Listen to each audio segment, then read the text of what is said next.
Every dawn offers a man the chance to begin anew, to test his spirit against the world that awaits beyond his threshold. Every dusk grants him the opportunity to look back and weigh the day, not in the measure of wealth or pleasure, but in the measure of virtue. This rhythm of morning anticipation and evening reflection was central to the practice of the ancient Stoics. Their wisdom has not lost its strength with the passing of centuries. The challenges that once tested the patience of Marcus Aurelius or the resolve of Epictetus are mirrored in the trials we face today. Though the world has changed, the human soul has not. Its longings, fears, hopes, and battles remain the same. This meditation is not an escape from life, but its anchor. The Stoic does not flee the storm. He steadies his heart so that the storm cannot uproot him. He does not curse the night. He learns to walk by the faint light of reason. And so the practice of morning preparation and evening self-examination becomes the compass of the wise. It is not about length of life, but about depth of soul. Let us therefore walk together through these reflections, guided by the voices of those who have walked before us. Morning reflections. Preparing for the day, when the first light touches the horizon, the Stoic awakens not as a dreamer lingering in comfort, but as a guardian called to duty. Morning is not for idleness, but for clarity. First lesson of the morning: accept what lies beyond your power. Say to yourself, I do not command the rising of the sun, nor the turning of the seasons, nor the whims of other people.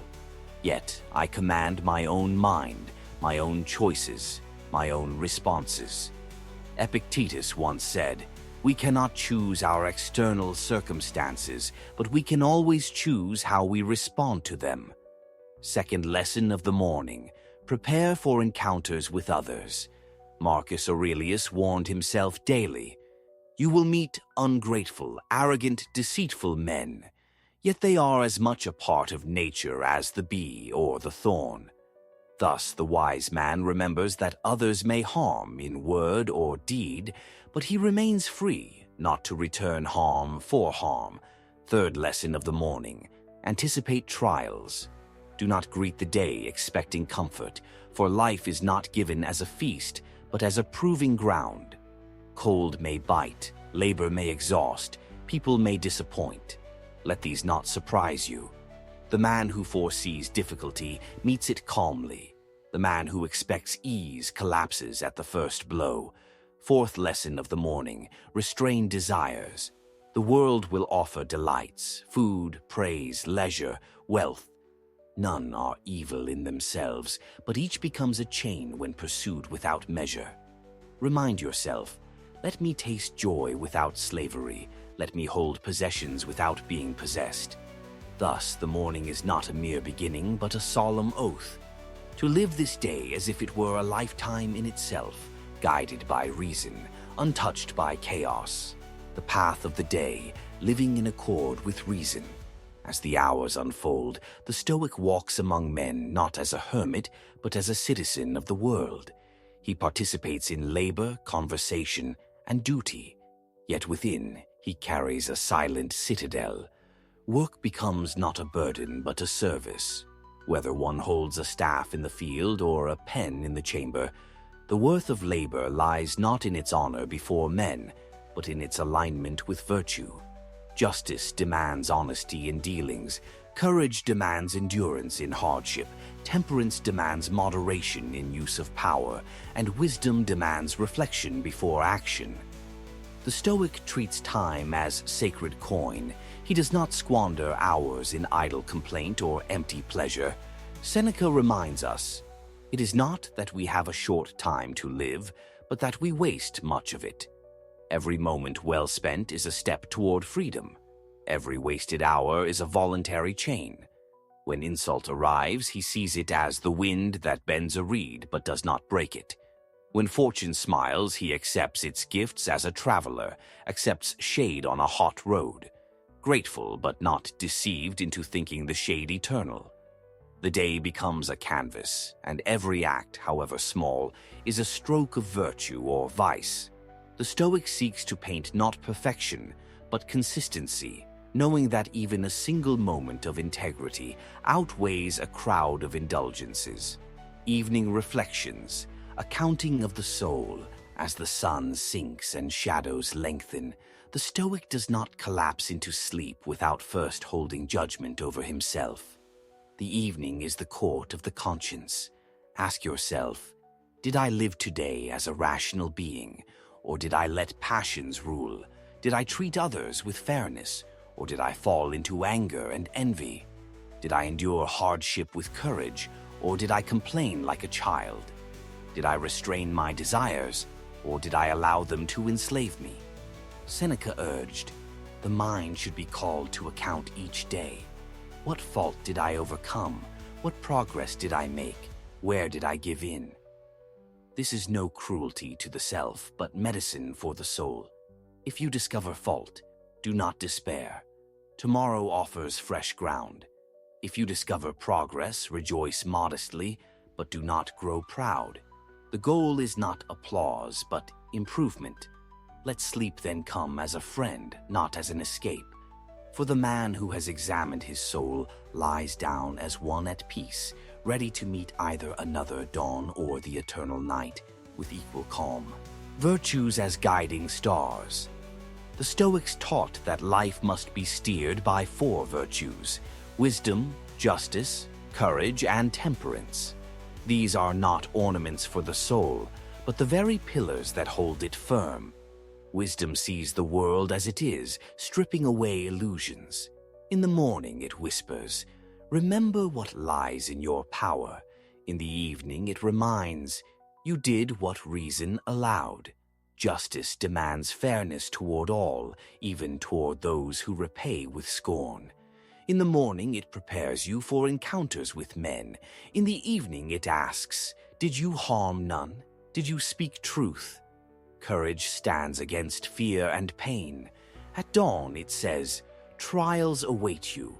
At dusk it asks, did you endure? Temperance keeps desire in its proper measure. In the morning it warns, pleasures will tempt you. In the evening it questions, did you remain master of yourself? Together they are like 4 unsetting stars by which the soul navigates both storm and calm. Harmony with nature. To live as a Stoic is to live in harmony with nature, not merely the woods and rivers, but with the greater order of the cosmos. Man is not a stranger dropped into the world, but a citizen of the universe.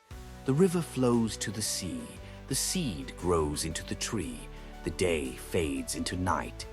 None rebel against their course. Why then should man resist the path given him by fate?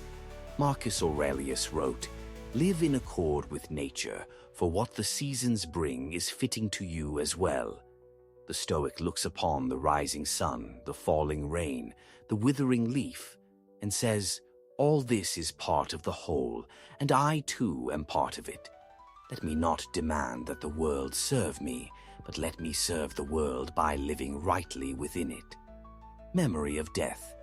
Evening reflection is not complete without the remembrance of death. This is not morbid, but liberating. To keep mortality before the eyes is to strip life of vanity and to sharpen every moment. Say to yourself, this day may have been my last. Did I live it so that I could depart without shame? Marcus Aurelius reminded himself daily, you could leave life right now. Let that determine what you do, say, and think. Death is not an enemy, but a boundary. He who fears it lives as a slave. He who accepts it lives as a free man. The Stoic does not know how many days remain, but he knows how to fill this one with integrity. Friendship and service. The Stoic is not cold, though he is firm. He knows that man is a social creature, bound by duty to his fellow men. To act unjustly is to wound not only another, but oneself, for we are threads of the same fabric. Friendship, then, is not a bargain of pleasures, but a union of souls pursuing virtue together. Service is not humiliation, but the highest use of strength. Seneca wrote, No man can live happily who has regard only for himself. In morning, recall, today I will serve others by fairness, patience, and truth. In evening, ask, did I lift another, or did I weigh him down? Thus the soul grows not only in solitude but in fellowship, fate, and acceptance. Above all, the Stoic teaches acceptance of fate. This does not mean surrender to laziness, but harmony with the greater order. The archer draws his bow with skill, but the arrow's flight is not fully in his control. So, with every action in life, do your best, release the arrow, and let fate decide its mark. Say each morning, what comes today will be what nature ordains. Let me meet it with reason. Say each evening, whatever befell me, it was woven into the fabric of the whole. Courage lies not in reshaping the universe, but in aligning oneself with its eternal flow. The discipline of desire and aversion. The Stoics often reminded themselves that human suffering springs less from events themselves than from the ways in which we cling to them. Desires pull us toward what we crave, while aversions push us away from what we fear. The art of philosophy lies in disciplining both. Epictetus insisted that freedom belongs to the man who knows what is his to command and what is not.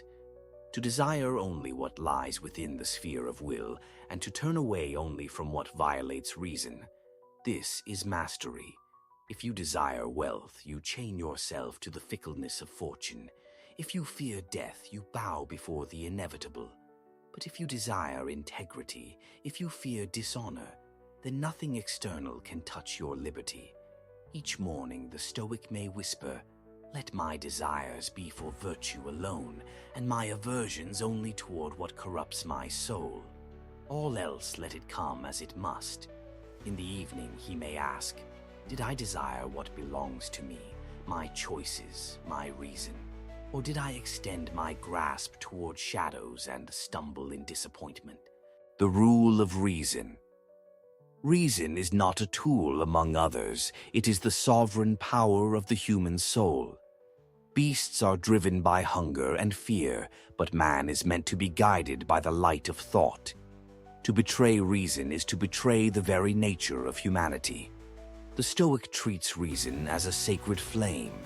It illuminates every crossroad, exposes illusions, and steadies the hand when passion trembles. Marcus Aurelius confessed in his private writings, the universe is change. Our life is what our thoughts make it. To govern thought, then, is to govern life itself. During the day, reason must act as a silent companion.